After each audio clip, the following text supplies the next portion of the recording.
O Evangelho segundo o Espiritismo. Muito boa noite, minhas amigas, meus amigos do canal Espírita O Bom Samaritano, aqui de Avaré, São Paulo. Hoje estamos aqui reunidos para mais um estudo do Evangelho segundo o Espiritismo. E para vocês que estão podendo olhar aí para a telinha do computador, do celular, do tablet, da TV, vocês estão vendo aqui que o nosso convidado de hoje não é nada, ninguém mais, ninguém menos do que o nosso querido companheiro João Máximo. Boa noite, João. Boa noite, Marcelo. Boa noite, nossos irmãos. Que Deus nos abençoe nessa noite de reflexão aí. Muita alegria estar com vocês. Amém, João. Está aqui o Luiz dando boa noite também. Nosso querido Marcelo Cândido está aqui conosco também. Boa noite. Boa noite também da dona Herminda.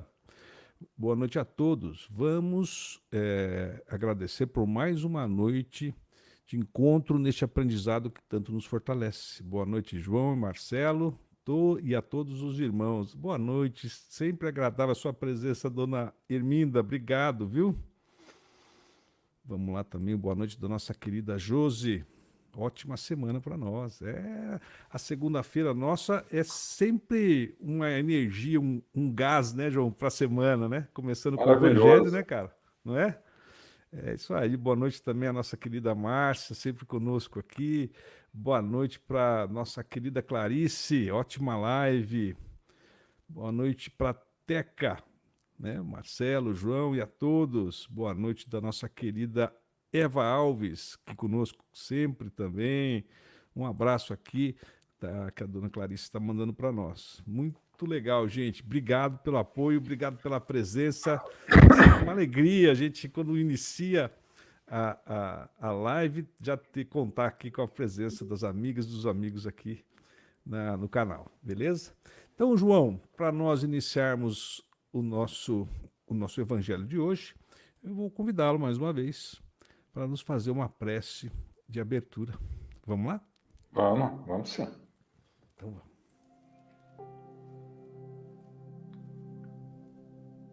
Senhor, nesse momento que reunimos nossos corações sobre a fogueira luminosa do Teu Evangelho de amor, rogamos, Mestre, nos abençoe o propósito de trazer a Sua mensagem à nossa mente, vivificá-la em nosso coração, estendê-la através dos nossos atos, para que possamos, seguindo o Teu exemplo, caminhar pela estrada estreita e alcançar o Gólgota da nossa própria libertação moral. Que Jesus nos abençoe. Que assim seja. Muito bom, João. Então vamos, meu amigo, nós vamos hoje iniciar o capítulo 6º do Evangelho, é isso, né? Exatamente. Vamos falar do nosso Consolador prometido. Então, Vamos meu lá. amigo, o palco é seu. Marcelo, Pois não, pode falar. você Pode falar. sempre fala da caixinha, né? Você não gostaria Verdade! Como que eu fui de esquecer, falar? João? Até- eu até tenho aqui uma propagandinha da caixinha, rapaz. Como que eu vou esquecer disso? Pessoal, é verdade. O João aqui, ó, tá vendo? Se não é o João na nossa live, eu vou pedir pro Dr. Benjamin me autorizar a substituir. O João fica no meu lugar. Ele é muito melhor, cara. Ele não esquece, tá vendo? Eu esqueço.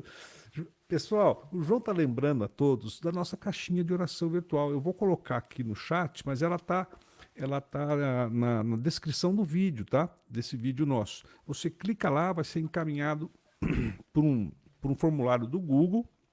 Você preenche com o nome do nosso irmão, da nossa irmã, que precisa de orações. É certo que todos, sem exceção, precisamos de orações. Mas a gente sabe que tem irmãos e irmãs que estão em períodos de sofrimento, sejam eles encarnados ou desencarnados. Então não nos custa esse ato de caridade, né? Preenchendo os dados com o nome da pessoa. Esses dados serão encaminhados para um grupo de oração do Samaritano, que toda semana se reúne para fazer orações, vibrações em favor desses nossos irmãos. Isso é um ato de caridade. Então, continuem a utilizar a caixinha. É sempre muito bom poder ajudar o próximo, né? Com orações, não apenas as nossas, né? Mas juntando a de todos aqueles que se dispuserem a isso. João, mais uma vez, obrigado pela lembrança. É Valeu. isso. Eu estava afoito aqui, João. Não, sem problema. Eu estava animado. Vamos lá então, pessoal. Fica à vontade, João. Bom, bom, meus irmãos, hoje nós vamos comentar um pouco, fazer alguns esclarecimentos, algumas reflexões a respeito do capítulo 6º do Evangelho segundo o Espiritismo, que é o Cristo Consolador. Antes de iniciar propriamente o capítulo, vejam como Kardec é de uma perspicácia inacreditável, né? Logo depois do capítulo 5º, que ele fala das dores, dos sofrimentos, das angústias, das provas e expiações, da forma com que o indivíduo deve encarar a própria dificuldade. No próximo capítulo, no capítulo 6º, ele fala sobre o Cristo Consolador. Cristo Consolador. E como todo capítulo do Evangelho segundo o Espiritismo, Kardec inicia com uma passagem evangélica, logo após ele faz um entendimento dele próprio, e daí abre a palavra aos espíritos a respeito daquele tema, na instrução dos espíritos. E olha que curioso, esse tema, o Cristo Consolador, ele inicia com uma passagem muito interessante. Vinde a mim, todos vós que estáis cansados e fadigados, e eu vos aliviarei. Tomai meu jugo que é leve, e aprendei de mim que sou brando e puro de coração, pois meu fardo é suave. E logo após, ele nos demonstra sobre o Consolador prometido. Porque, na verdade, nós sabemos que Jesus é aquele que, para nós espíritas, não é apenas o modelo e guia, conforme a questão 625 do Livro dos Espíritos, quando Kardec pergunta qual o tipo mais perfeito que Deus tem dado à humanidade para servir de modelo e guia. E a resposta do Espírito de Verdade é Jesus. Então, Jesus é o modelo, é o guia, mas também é o governador espiritual do planeta. Aquele que é responsável, ou foi responsável, pela formação do planeta Terra. É responsável pelo desenvolvimento do planeta. E é responsável por todos os espíritos encarnados e desencarnados que se vinculam ao planeta.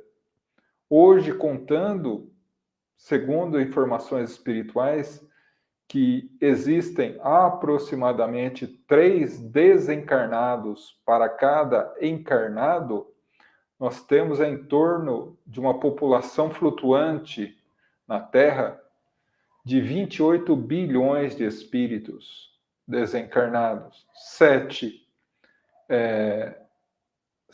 encarnados, né? E 21 desencarnados. Então, a partir daí, a gente tem uma noção muito mais clara de quem é Jesus e que a sua mensagem é a única que nos leva àquela chamada salvação. Por quê? Ele próprio nos fala assim: eu sou o caminho, a verdade e a vida. Ninguém vai ao Pai senão por mim. Olha que curioso. Jesus fala: eu sou o caminho. Ele não fala: eu sou um dos caminhos. Eu sou o caminho.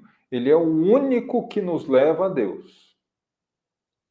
Quando Kardec analisa a questão 625, que a gente já citou, Kardec coloca assim: Jesus é o espírito mais perfeito que pisou a terra. E a sua mensagem, a sua doutrina, é a mais completa doutrina que nos leva à felicidade. Uma vez que é reflexo perfeito da vontade de Deus, porque Deus o animava. Então, não há outra doutrina, outra filosofia de vida, outro roteiro de existência que nos leve à felicidade, a não ser aquele proposto por Jesus. E aí um erro muito comum, que todas as religiões, de uma forma geral, cometem. Então, para encontrar a felicidade, eu tenho que ser cristão? Eu tenho que acreditar em Jesus? Para ser feliz, eu não posso ser budista, hinduísta, maometano, islâmico ou qualquer outra filosofia não cristã? Não é isso. Quando Jesus diz assim, eu sou o caminho, é a mensagem que ele mostra, que é fundamentada, é resumida, né? Jesus resumiu todo o seu evangelho inteiro nessa frase que está em Mateus, capítulo 23, versículo 48 e 49. Amar a Deus sobre todas as coisas e ao próximo como a si mesmo se ama. Essa frase é a base, não só do cristianismo, mas de toda a religião que já existiu, que existe e que existirá na Terra. Que todos aqueles que criaram religiões no passado, todos aqueles que foram considerados até hoje sábios da antiguidade, são mensageiros de Jesus. E todos pregam o amor a Deus e o amor ao próximo. Tanto é que Kardec, analisando essa questão, essa verdade, afirma o aforisma: fora da caridade não há salvação. Fora do amor incondicional, fora do amor ao próximo. Porque, como diz Jesus, para amarmos a Deus, é necessário amar ao próximo. Para amar ao próximo, é necessário amar-nos. Então, a partir daí, a gente compreende o caráter da revelação de Jesus, que não é apenas um evangelho. Quando Kardec pergunta onde está escrita a lei de Deus, muitas religiões dizem que a lei de Deus está no Corão Sagrado, no Talmud, no Bhagavad Gita, na Bíblia. E os espíritos nos orientam que está na consciência. Quando a gente observa as leis morais, lá na terceira parte do Livro dos Espíritos, as 13 leis morais da vida,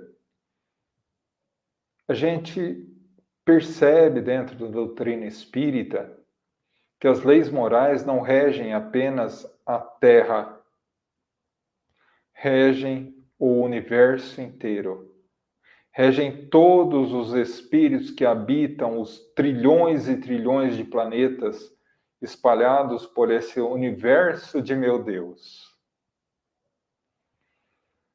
Que se nós tivéssemos a oportunidade de pegar uma nave espacial, viajar 100.000 anos, chegando à velocidade da luz, chegando na ponta da Via Láctea, lá o amor é lei, lá perdão é lei. Se andássemos 1 bilhão de anos, chegando a Andrômeda, a galáxia mais próxima da nossa, lá a caridade é lei. Então, esse código divino do universo, que é estabelecido pelas 3 leis básicas da vida, criadas por Deus, e que estão no Evangelho, a gente fica muito vinculado ao Evangelho como se o Evangelho fosse da Terra apenas. Não. O Evangelho, na verdade, é a tradução do código divino de Deus para o universo inteiro, é a tradução para a linguagem humana da Terra. E Jesus é o divino tradutor. Então, quando nós vemos a mensagem do Consolador prometido, nós entendemos que a única forma de alcançar a felicidade real é através dos nossos pensamentos, através das nossas palavras, através dos nossos atos, fazermos a harmonia entre eles e a nossa consciência, que é a lei de Deus. É o código divino do universo em nós. E para isso, nós temos a mensagem de Jesus. Então, religião nada mais é do que roupas diferentes que vestem o mesmo espírito, a mesma informação. Se você pegar todas as religiões do mundo, na base de todas está amar a Deus sobre todas as coisas e ao próximo como a si mesmo. Todas. Então, a partir daí, esse capítulo, Kardec demonstra para nós que o Cristo é o nosso Consolador, que o Cristo não nos abandona, que o Cristo é o nosso tutor, o nosso irmão maior, aquele que vela pelos seus irmãos menores, que ainda não chegaram à maturidade espiritual e, portanto, somos submetidos à sua responsabilidade, que amorosamente nos atende e nos abençoa. Porque quando ele recebe de Deus a incumbência de formar o planeta e dirigi-lo, ele recebe a incumbência de cuidar de todos nós. Como ele disse, nenhuma ovelha que meu pai me confiou será perdida. Nenhuma. Porque Jesus nos conhece pelo nome. Jesus nos conhece pelo nosso coração, pelo nosso íntimo. A cada um de nós. Rapidamente. No primeiro encontro de Jesus com Maria de Magdala, ela ainda assustada, ela nem fala nada e ele diz: Maria, que bom que você veio me visitar. Como tu sabes que sou eu? Maria, eu sou o bom pastor e conheço todas as minhas ovelhas, uma a uma. Por isso não se espante de eu chamá-la Maria. Jesus nos conhece pelo nome.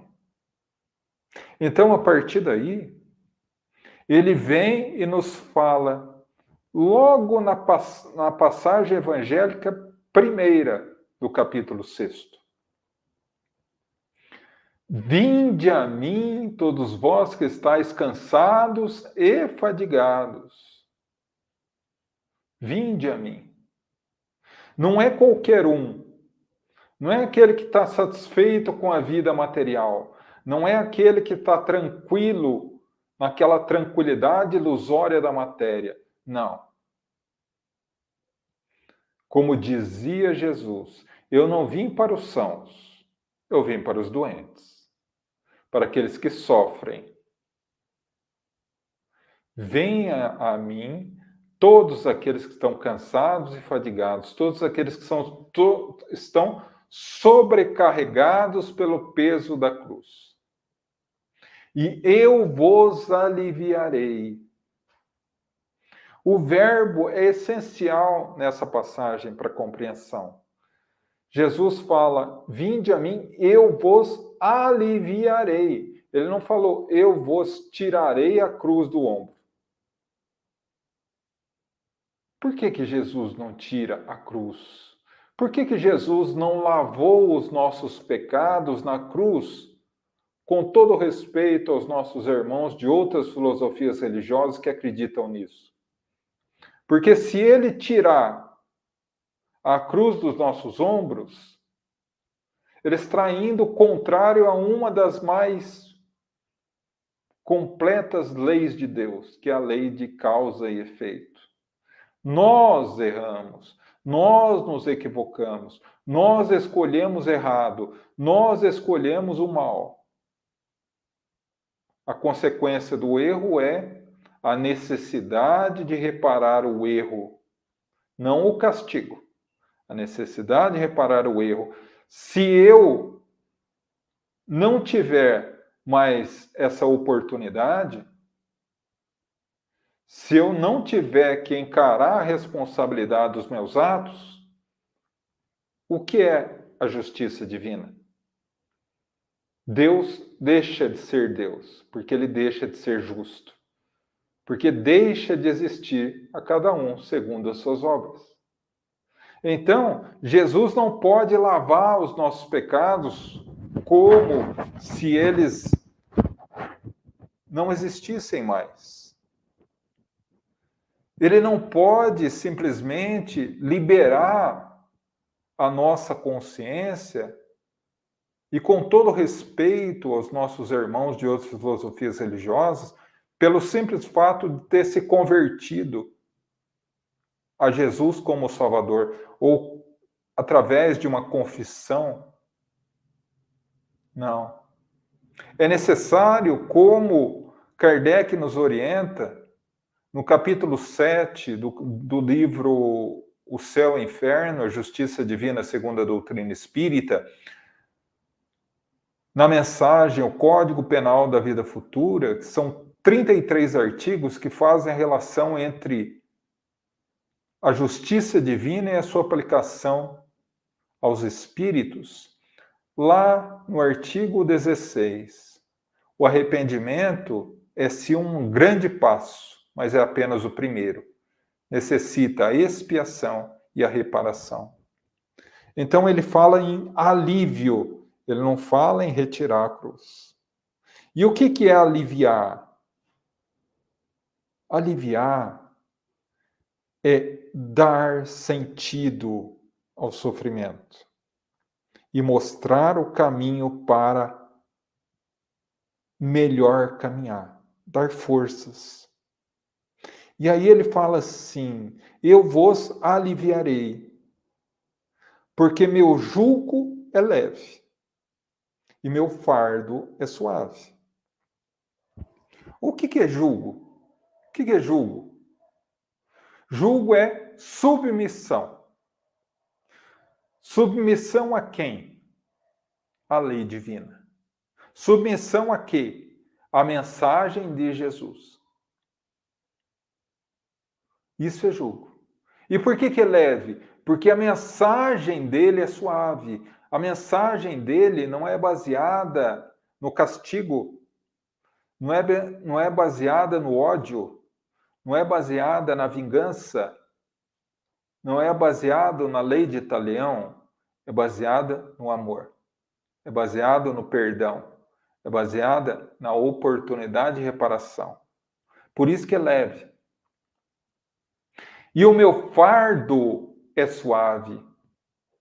O que é fardo? É o peso, é a responsabilidade da reparação que muitas vezes nos torna pesados. Diante dos equívocos cometidos, o fardo muitas vezes se torna pesado, difícil de carregar. Mas o fardo de Jesus é suave por quê? Porque sempre que optamos pela mensagem de Jesus, sempre que optamos pelo caminho de Jesus, sempre que optamos pela escolha do bem, o mal e as suas naturais consequências saem da trajetória do nosso caminho de evolução. É possível um espírito evoluir sem passar pelas fileiras do mal? Sim. Depende da sua escolha. Mas cada escolha negativa gera sofrimento. Artigo 4º do Código Penal da Vida Futura. Toda ação positiva, me perdoem, toda ação negativa gera sofrimento, como toda ação positiva gera satisfação. Então, por que o fardo de Jesus é leve? Porque quando nós optamos pela escolha do bem, o mal se afasta do nosso caminho, se afasta do nosso destino. Não porque Deus afastou, não porque Jesus lavou a nossa alma dos nossos pecados, não. Porque nós escolhemos o bem. Quando nós, por exemplo, vemos a linguagem figurada e simbólica de Adão e Eva e a maçã que é o fruto da árvore do bem e do mal.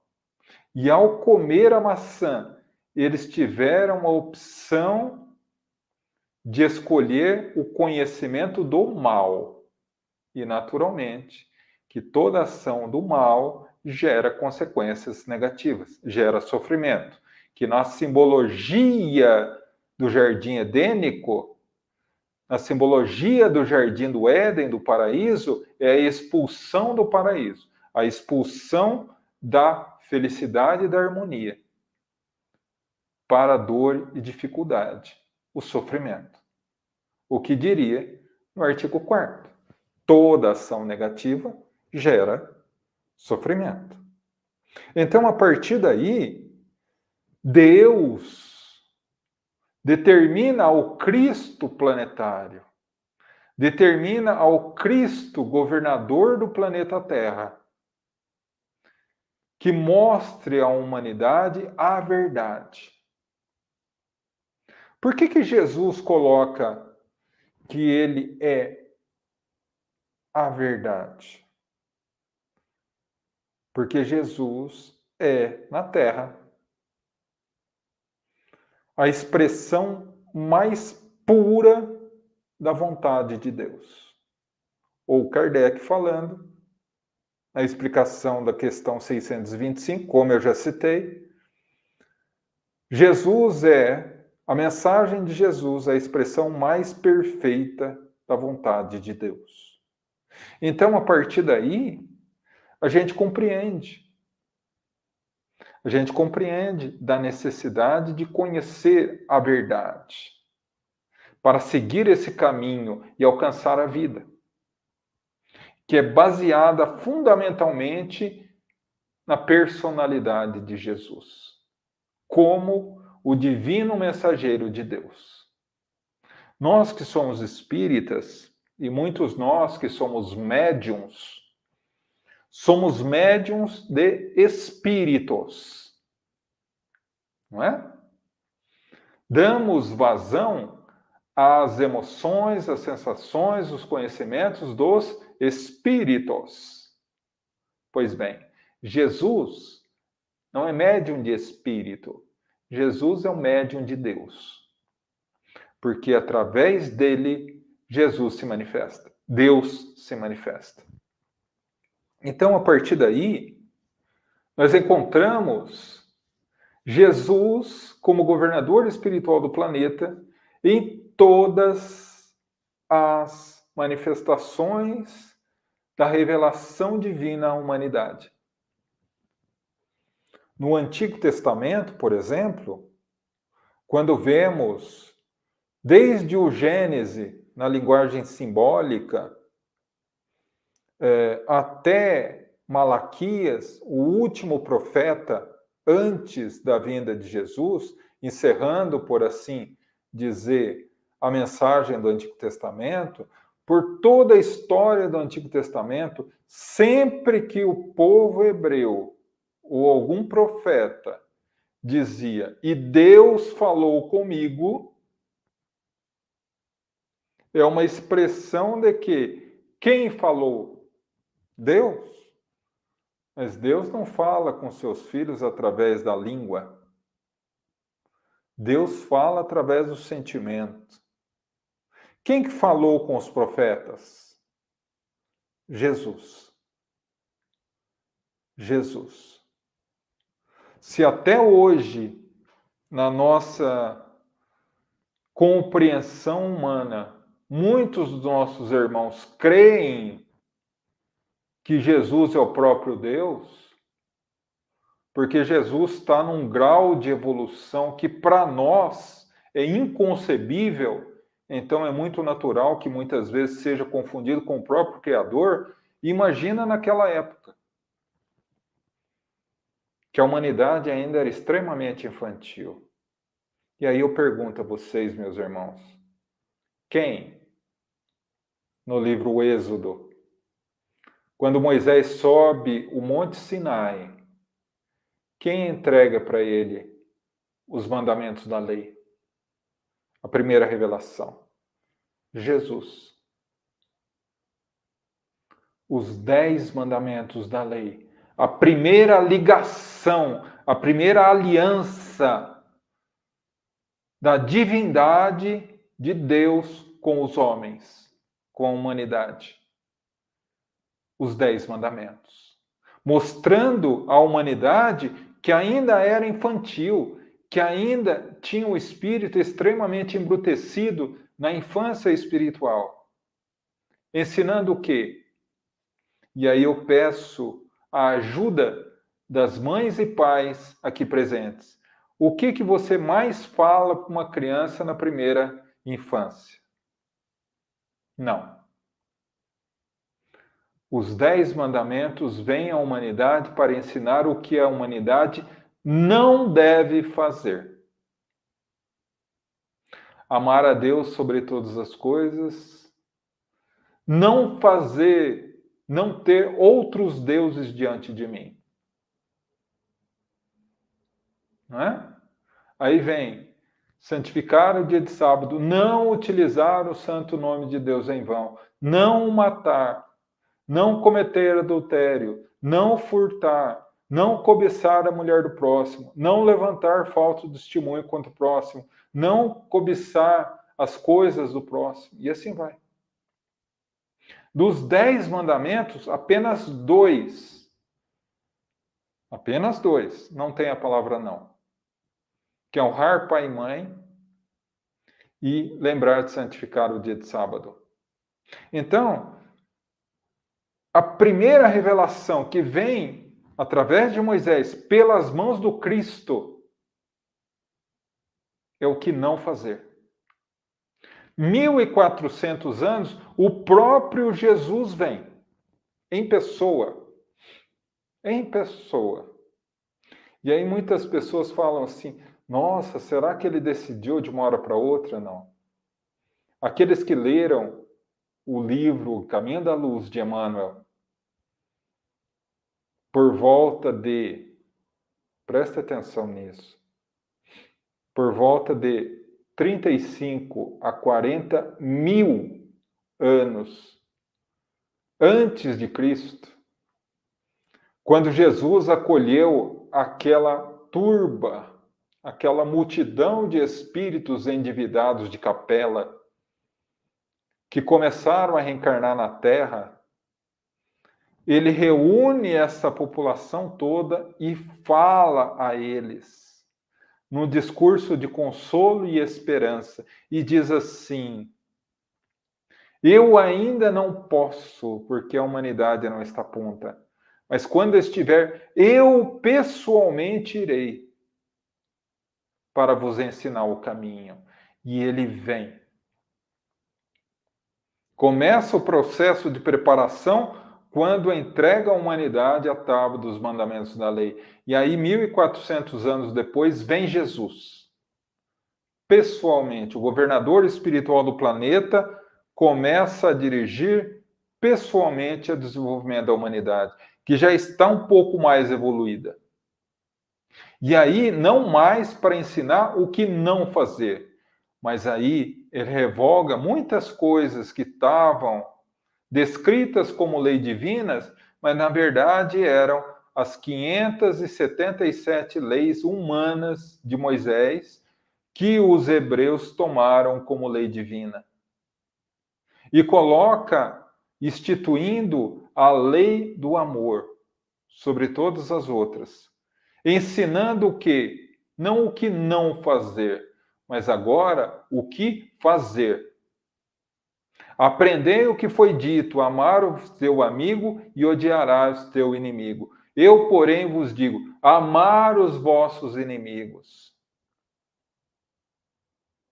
Eu, porém, vos digo: perdoa 70 vezes, 7 vezes. Eu, porém, vos digo: se baterem uma face, ofereça a outra.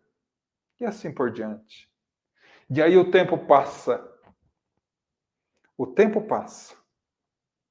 Chegamos na era das trevas da Idade Média. A loucura ocasionada pelo fanatismo religioso faz com que Jesus fique em segundo plano. As guerras santas, o fogo do inferno utilizado como ferramenta de controle das massas, o total desvio da humanidade, até que chegamos no dia 24 de dezembro, véspera de Natal, do ano de 1847. 1846. Humberto de Campos, no capítulo 15 do livro Crônicas de Além Túmulo, narra que naquela noite Jesus chama o apóstolo João. Meu amado João, como anda o movimento cristão na Terra? Como está o cristianismo na Terra? Humberto de Campos narra que João senta e chora. E começa a falar do movimento católico, do movimento evangélico protestante e das outras filosofias religiosas que vinham deturpando ao longo da história a mensagem pura de Jesus. E Jesus diz: se os vivos nos traíram, a partir de hoje, os mortos falarão por mim. 24 de dezembro de 1846.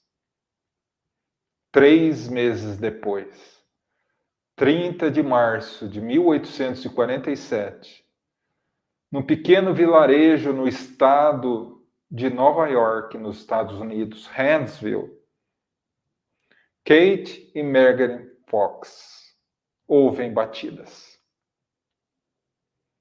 Batidas que ecoam em todo o planeta. A humanidade atônita percebe a humanidade espiritual. Até que chega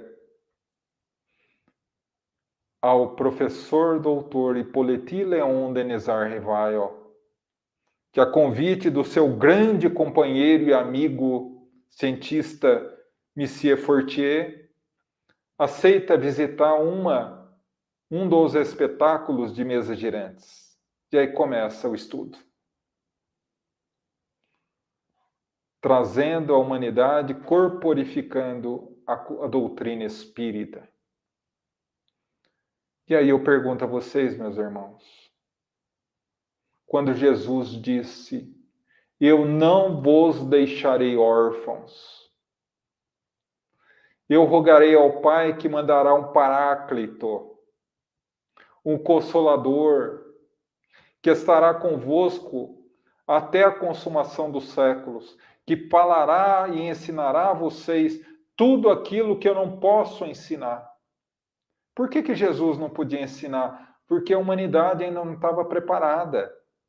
Hoje nós estamos saindo da juventude para a fase da madureza, da fase adulta espiritual.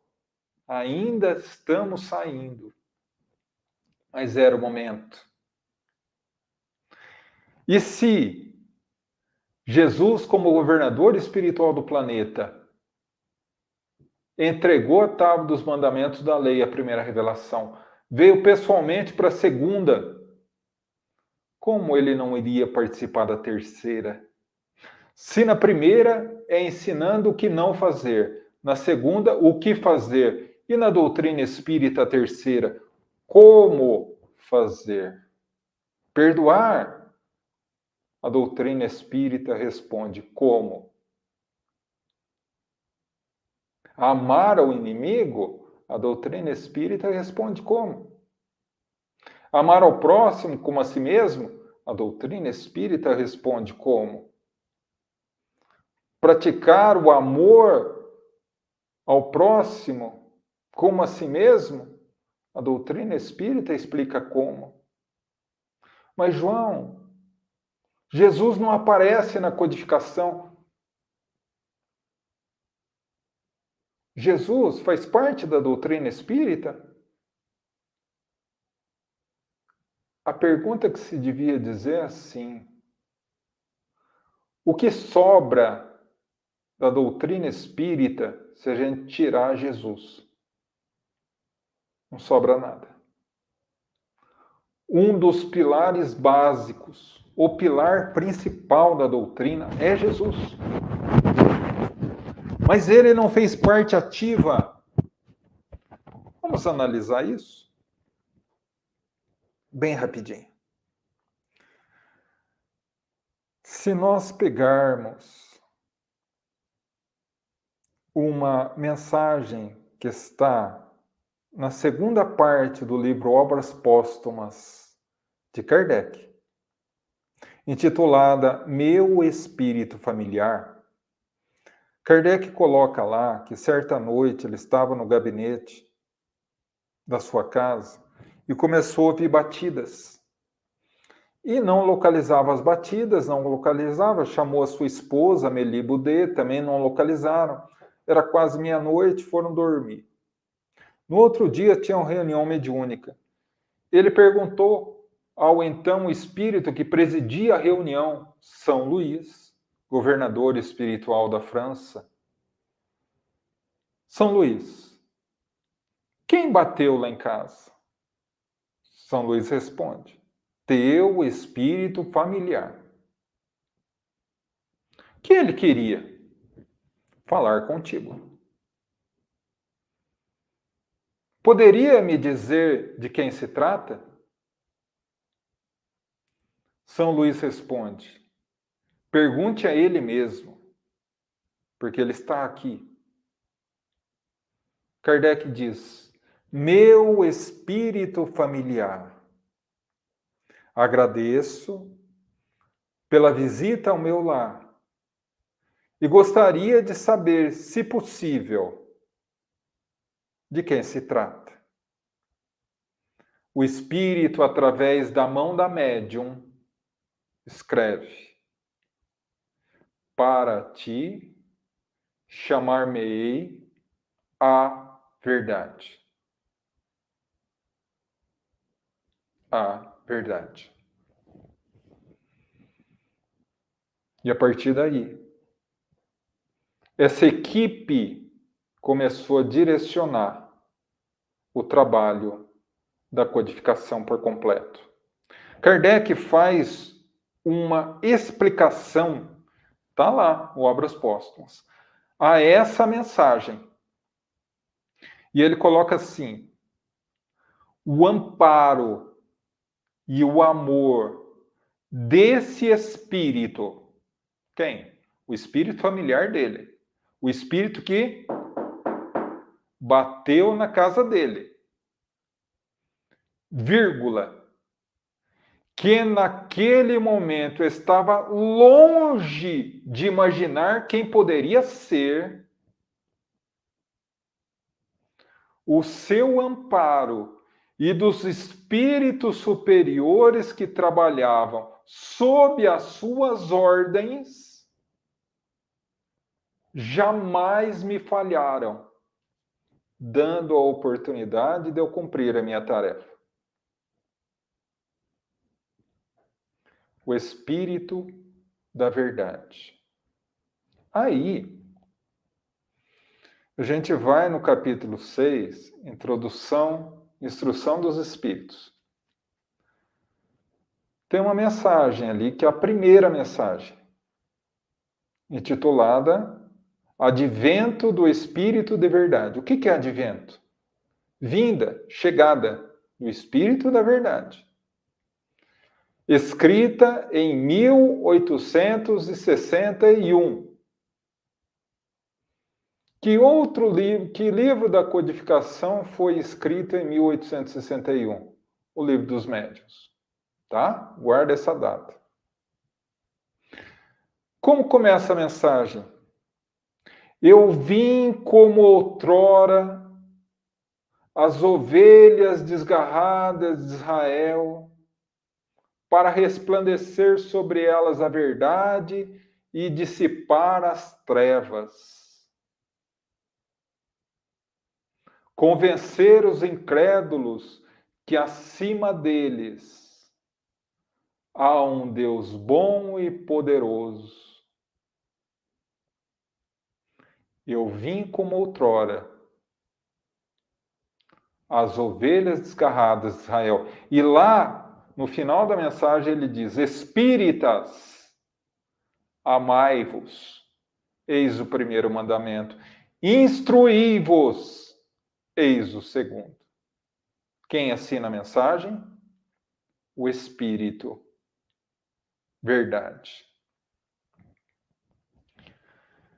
No Livro dos Médiuns, publicado em 1861, no capítulo 31, Dissertações Espíritas, onde Kardec faz um apanhado de mensagens a respeito da codificação de vários espíritos, tem a mensagem 9, do capítulo 31, Dissertações Espíritas,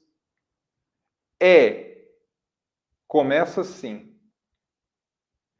eu vim como outrora as ovelhas desgarradas de Israel, para resplandecer a verdade e dissipar as trevas. Eu já ouvi isso em algum lugar. Exatamente. É a mesma mensagem que está na Instrução dos Espíritos, no capítulo 6 do Evangelho segundo o Espiritismo. É a mesma. Lá, no capítulo 6 do Evangelho segundo o Espiritismo, ela está assinada por Espírito de Verdade. No capítulo 31, a mensagem 9 desse capítulo, que é a mesma, é igual, vírgula, vírgula, não está assinada por ninguém, mas Kardec coloca um adendo, uma explicação a essa mensagem.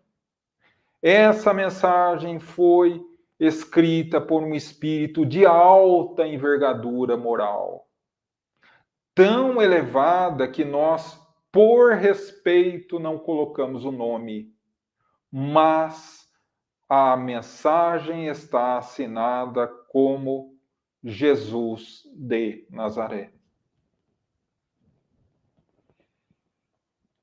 E ainda tem gente que pergunta se a gente acredita em Jesus na doutrina espírita. Mas aí a gente pergunta, e é natural essa pergunta, como que Jesus em pessoa viria, que espírita, que médium na Terra estaria pronto para receber uma mensagem do Cristo? 2 episódios. Certa vez, e isso está no livro Paulo e Estevão, Paulo estava na igrejinha de Corinto. E ele estava apavorado, porque chegava a mensagem de várias igrejas pedindo para ele ir correndo, porque estava tendo problema. E ele não sabia o que fazer, porque ele não conseguia se dividir. Ele faz uma prece de coração e ele percebe a mensagem, a presença de Jesus. E é a segunda vez que Jesus se manifesta pessoalmente a ele. E ele expõe o problema. E Jesus fala assim: não se preocupe com as tarefas, com as obrigações da tarefa, da missão. A partir de hoje,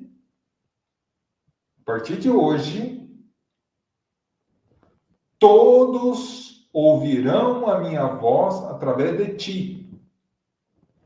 E aí ele começou a pensar, como é que pode ser isso?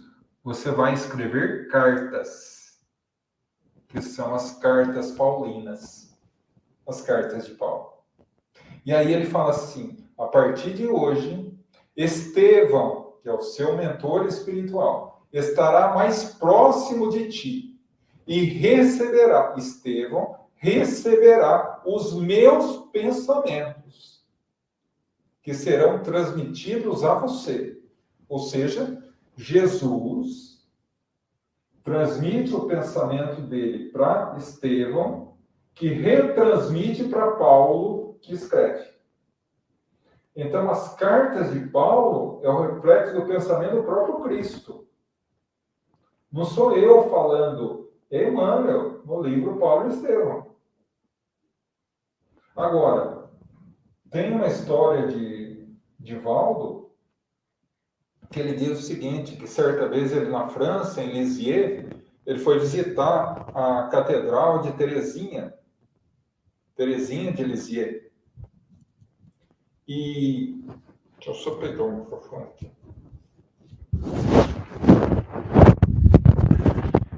E ele, ao chegar ali, deixa eu só colocar aqui. E ao chegar ali, ele fazendo uma prece, quando Joana de Anjos chega a ele, diz assim: pega um lápis e uma caneta e um papel que você vai escrever. E ele se concentrou, recebeu a psicografia, leu e ao final estava escrito Teresinha de Lisieux. Ele falou, nossa, como que eu posso receber a mensagem de Teresinha de Lisieux? É muita coisa para mim. E ela falou, não, Teresinha de Lisieux está numa elevação moral e espiritual muito elevada. Ela se conectou comigo, Joana de Anjos, que reconectei com você e repassei a mensagem. Então, Jesus, sim, passou a mensagem com o nome Espírito da Verdade. Jesus é, sim, o diretor espiritual dessa imensa falange chamada o Espírito da Verdade. Porque como governador espiritual do planeta, ele, assim como entregou a tábua dos mandamentos da lei a Moisés, assim como veio pessoalmente no Evangelho, ele traz diretamente, através da sua grandiosa equipe, a codificação espírita. E ele não se resume a deixar essas 3 revelações à humanidade. Ele diz, Vinde a mim, todos vós que estáis cansados e fadigados, eu vos aliviarei. Porque meu jugo é leve, meu fardo é suave. Perseverança. Aquele que perseverar até o fim, esse será salvo. Quando no sermão profético ele dá os 7 sinais do fim dos tempos, da transição planetária, nos últimos dias haverá falsos cristos, mas ainda não será o fim. Haverá falsos profetas, mas ainda não será o fim. O amor esfriará no coração humano, mas ainda não será o fim. Pais se voltarão contra filhos e filhos contra pais, ainda não será o fim. Haverá rumores de guerras e guerras, mas ainda não será o fim. E quando o Evangelho for conhecido por toda a humanidade, quando não Jesus, pessoa, mas a sua mensagem de amor, o código divino do universo, for conhecido por todos os espíritos encarnados e desencarnados, aí sim chegará o fim. O fim do quê? Do mundo? Não. Na linguagem simbólica da Bíblia, no capítulo 18 de Apocalipse, versículo 20, a nova Jerusalém, o paraíso, que descerá sobre a terra e reinará. O Éden novamente. O paraíso no planeta de regeneração, onde todos nós que perseveramos até o fim, na verdade e no amor, seremos finalmente felizes. Que Deus os abençoe.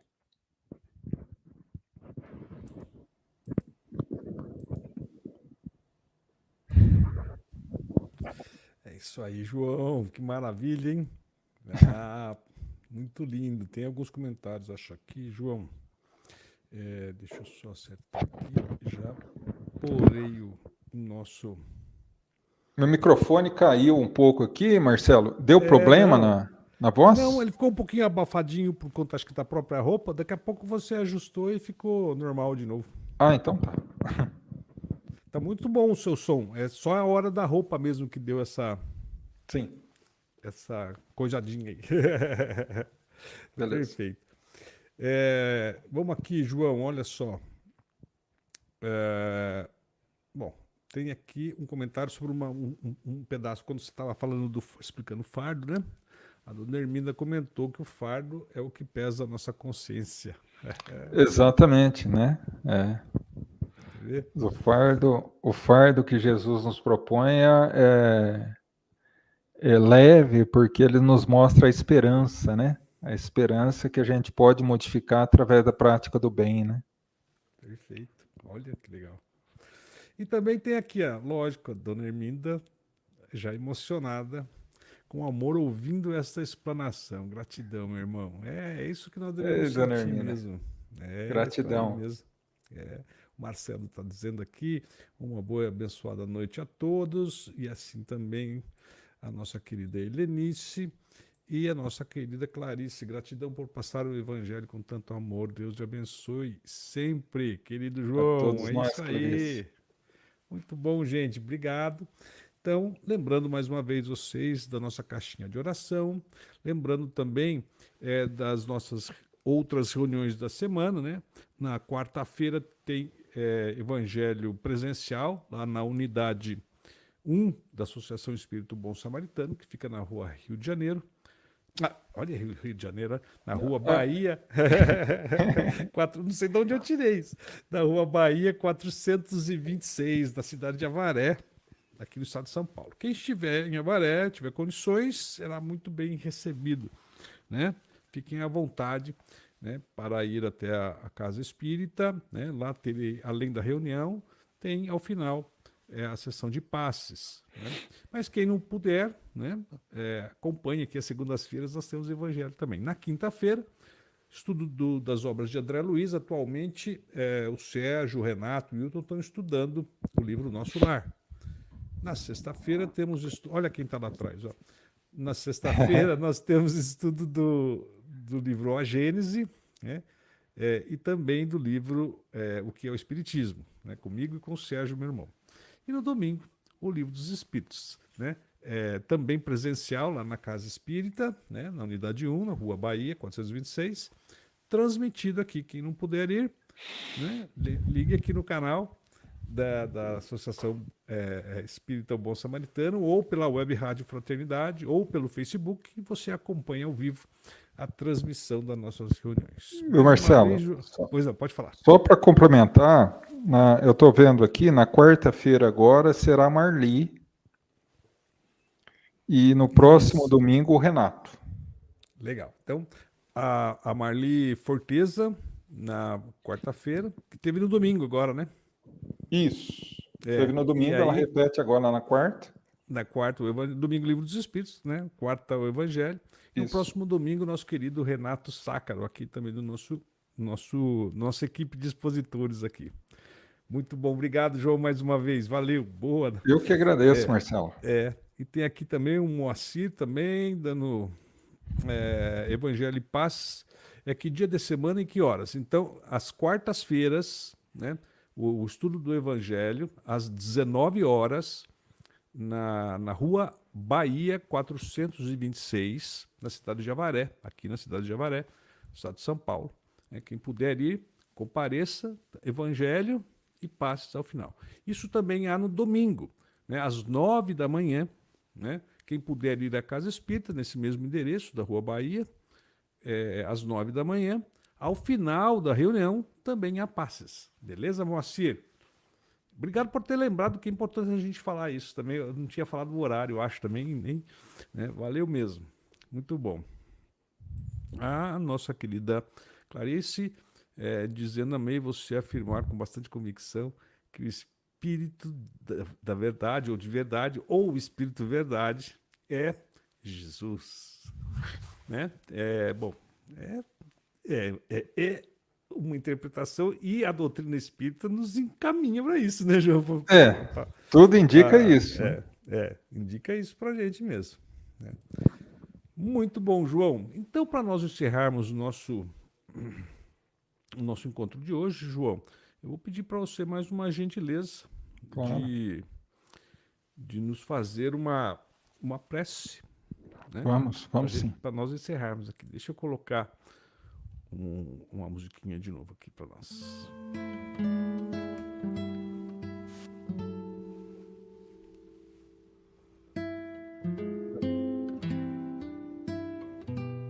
Bênçãos que nos concederam nesse momento de encontro,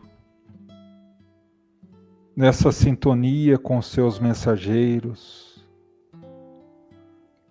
nessa troca gostosa de energias amorosas com tantos irmãos numa só sintonia. E rogamos, Mestre,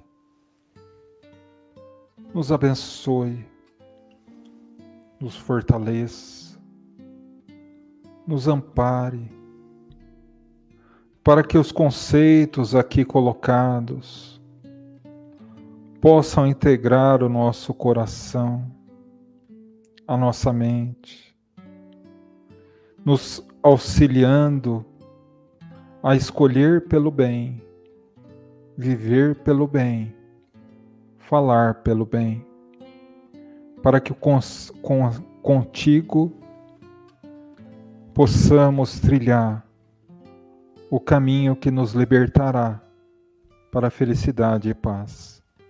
Que assim seja, graças a Deus. É isso, meus amores. Muito obrigado mais uma vez por estarem conosco aqui nesse Evangelho.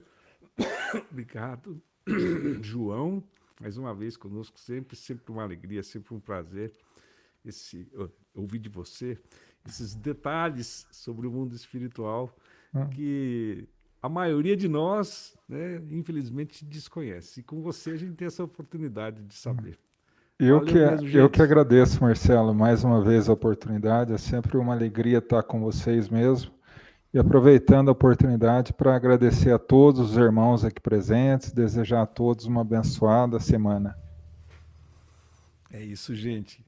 Valeu, obrigado. E será. Depois desse evangelho aqui, não tem como a semana ser ruim, viu, João? Deus queira. Aconteça o que acontecer, né? Muito bom, gente. Obrigado, viu? Deixa eu colocar aqui um vídeo de encerramento aqui sobre a nossa programação ao longo da semana aqui do canal. Beleza? Fiquem com Deus, então. Ótima semana. Boa noite a todos. Canal Espírita O Bom Samaritano. Acompanhe nossa programação. Segunda, 19 horas. Live sobre o Evangelho segundo o Espiritismo. A cada semana um novo tema do Evangelho de Jesus explicado de acordo com os princípios da doutrina espírita, pela equipe de expositores do canal. Quinta, 19 horas. Estudo das obras de André Luiz. A vida no mundo espiritual, narrada pelo autor de Nosso Lar e os Mensageiros, é analisada e comentada em detalhes. Live com Hilton Lute, Renato Sácaro e Sérgio Ornelas. Sexta, 19 horas, a Gênese. A criação do mundo e dos espíritos, a explicação sobre os milagres e as predições de Jesus à luz das orientações dos espíritos são estudadas ponto a ponto, quinzenalmente. Transmissão ao vivo diretamente da Unidade 1, da Associação Espírita O Bom Samaritano, em Avaré, São Paulo. Sexta, 19 horas, o que é o Espiritismo? Escrito por Allan Kardec, o livro contém o resumo da doutrina espírita. Estudo quinzenal, transmitido ao vivo diretamente da Unidade 1, da Associação Espírita O Bom Samaritano, em Avaré, São Paulo. Domingo, 9 da manhã, o Livro dos Espíritos. Cada uma das 1019 perguntas da obra principal da doutrina espírita é analisada pelos expositores da casa. Transmissão ao vivo diretamente da Unidade 1, da Associação Espírita O Bom Samaritano, em Avaré, São Paulo. O objetivo essencial